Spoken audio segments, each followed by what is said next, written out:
Apa perbedaan dan persamaan antara mata pensil dengan berlian pada cincin yang saya dan Anda kenakan pada jari Anda? Kita mulai dari yang mudah terlebih dahulu, yaitu perbedaannya. Jelas mata pensil berbeda dengan berlian. Warnanya berbeda. Mata pensil berwarna hitam kelam, sedangkan berlian jernih dan bila tertimpa cahaya akan nampak berkilau-kilauan. Nilai dari mata pensil sangat murah, sehingga kalau ia patah dan jatuh, orang tidak akan berupaya untuk memungutnya, melainkan dibiarkan terbuang dengan begitu saja.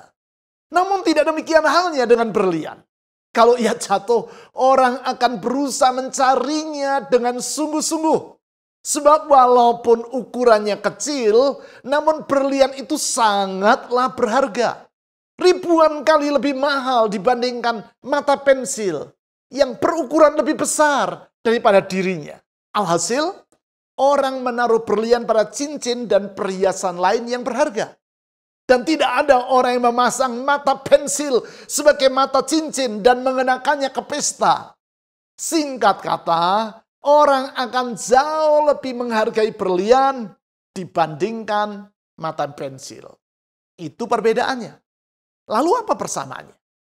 Tahukah Anda bahwa sesungguhnya bahan yang membentuk kedua benda tadi, yaitu mata pensil dan berlian, pada dasarnya adalah sama, yaitu karbon atau arang. Rumus kimianya adalah C, karbon. Mata pensil terbuat dari karbon. Demikian juga dengan berlian. Ia juga terbuat dari karbon. Hanya saja berlian adalah karbon yang telah terkena panas yang sangat tinggi, yaitu sekitar 1000 derajat Celcius, bahkan lebih, dan terpendam sekitar 100 km di bawah permukaan bumi. Arang tersebut atau karbon tadi mengalami tekanan dan panas yang sangat tinggi selama ribuan tahun, sehingga mengkristal dan berubah menjadi berlian. Sesudah itu, oleh karena proses geologis, kristal itu terbawa naik ke atas, ke dekat permukaan tanah. Kemudian ditambang dan diasah menjadi batu permata yang sangat mahal. Hal yang hampir sama yang dialami oleh arang atau karbon yang menjadi mata pensil atau grafit. Ia juga terpendam di tanah dan terkena suhu yang cukup tinggi, yaitu sekitar 700 derajat Celcius. Namun, ia tidak terpendam terlalu jauh di bawah permukaan tanah dan dalam jangka waktu yang tidak terlalu lama. Sehingga arang atau karbon tadi tidak sempat berubah menjadi kristal atau berlian, namun menjadi grafit. Artinya tekanan yang tinggi dan deraan panas dalam jangka waktu yang panjang, itulah yang membedakan antara karbon yang mengkristal menjadi batu permata atau yang berubah menjadi batu grafit. Tekanan dan suhu yang tinggi itulah yang mengubah karbon yang sama menjadi berlian yang sangat bernilai, atau mata pensil yang walaupun bermanfaat namun nilainya terbatas. Saya duga kalau saja karbon yang berubah menjadi mata pensil ini memahami proses kristalisasi tadi, ia akan merelakan dirinya untuk mengalami tekanan dan suhu yang lebih tinggi serta lebih lama.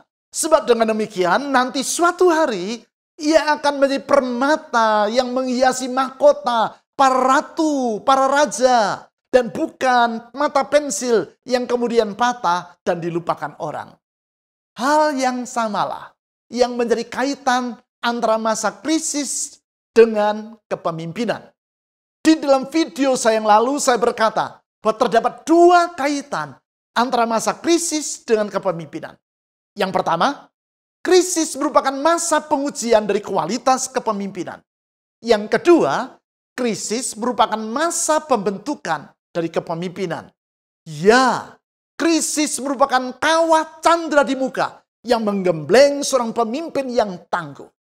Krisis merupakan dapur api yang memurnikan dan akan mengubah diri kita menjadi seorang pemimpin yang tangguh. Itulah yang saya bahas kali ini.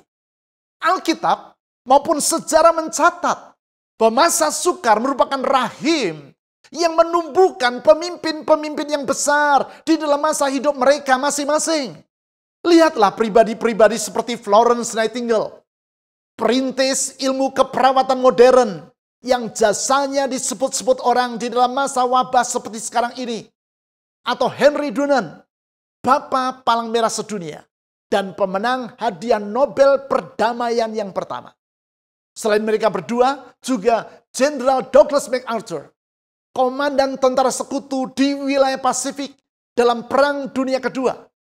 Winston Churchill, Perdana Menteri Inggris di masa Perang Dunia Kedua. Soekarno dan Hatta, proklamator dan presiden serta wakil presiden Republik Indonesia yang pertama. Atau Pendeta Martin Luther King, pejuang hak-hak sipil di Amerika Serikat dan pemenang hadiah Nobel untuk perdamaian yang termuda di sepanjang sejarah. Semua mereka dan masih banyak tokoh-tokoh penting dalam sejarah kemanusiaan lainnya. Ya, semua mereka dilahirkan dan dibentuk di dalam masa krisis. Seakan-akan bila tidak ada krisis, orang-orang tadi tidak akan pernah muncul di panggung sejarah dan membawa dampak yang besar terhadap dunia seperti hari ini. Lihatlah tokoh-tokoh dalam kitab Perjanjian Lama. Musa, pribadi yang memimpin bangsa Israel keluar dari perbudakan di Mesir dan melintasi padang gurun sampai mereka tiba di pinggir negeri Kanaan. Yosua, pribadi yang memimpin bangsa Israel memasuki negeri Kanaan dan menaklukkan negeri yang dihuni oleh bangsa Enak yang bertubuh tinggi besar itu. Gideon, anak muda peragu, yang memimpin bangsa Israel mengalahkan bangsa Amalek. Daud, gembala muda, yang mengalahkan Goliat, pahlawan Filistin, dan menjadi raja yang paling berpengaruh di dalam sejarah Israel. Belum lagi Daniel, Sadrah, Mesak, Abednego, keempat pemuda bangsa Yehuda yang ikut dibuang ke Babel dan menjadi orang-orang penting di negeri yang asing itu.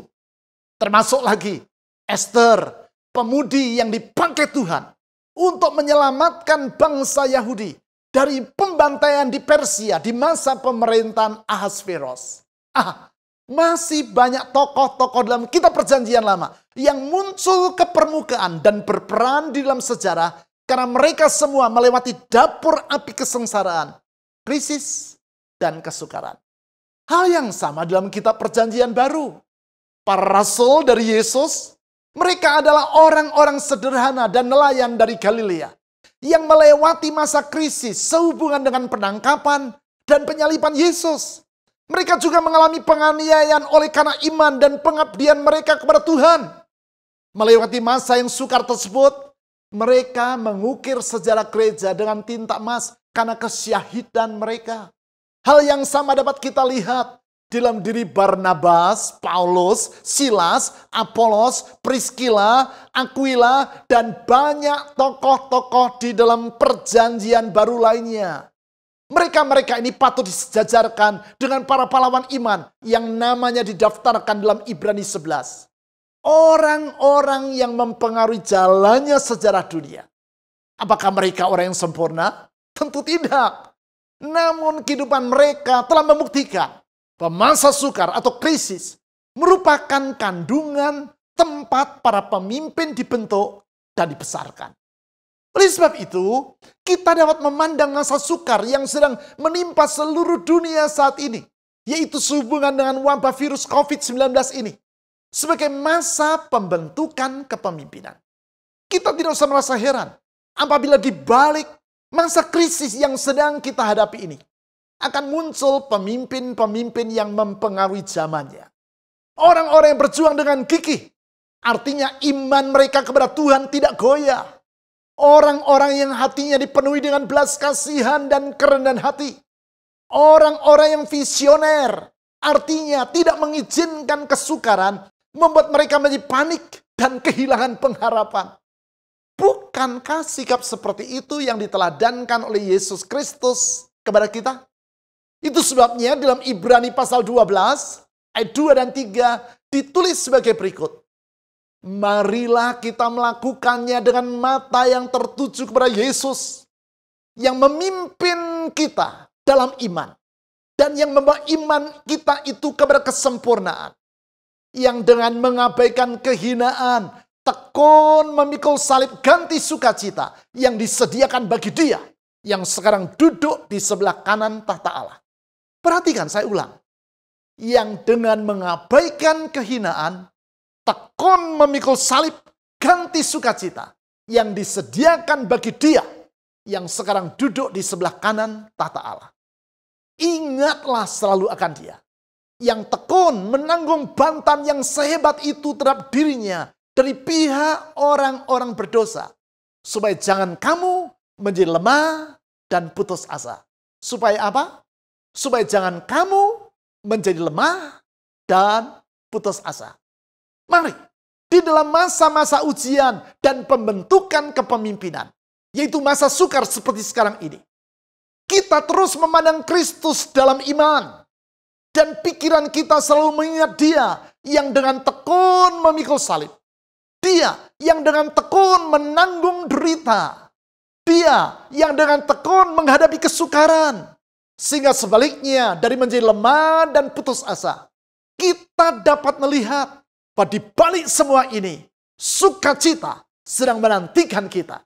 Sukacita, karena melalui masa sukar ini, asal kita bertekun dalam iman dan pengharapan kepada Tuhan, kasih kepada Kristus dan sesama, serta kerendahan hati, sebagaimana yang telah diteladankan oleh Kristus, maka hidup kita akan dimurnikan dan dibentuk seperti emas yang melalui api. Sehingga di akhir perjalanan nanti, kita dapat berkata kepada Tuhan, seperti yang diucapkan oleh Ayub, dan dicatat dalam Ayub pasal 42 ayat 2, yaitu, aku tahu bahwa engkau sanggup melakukan segala sesuatu, dan tidak ada rencanamu yang gagal. Saudara-saudara, sebelum kita berpisah, izinkan saya mengingatkan, bila Anda belum mensubscribe YouTube channel saya ini, mohon jangan lupa untuk mensubscribe-nya, yaitu dengan mengklik tombol subscribe di bawah. Selain itu, silakan membagikan video ini kepada kenalan-kenalan Anda dengan mengklik tombol share di bawah. Sampai berjumpa di dalam video saya yang akan datang.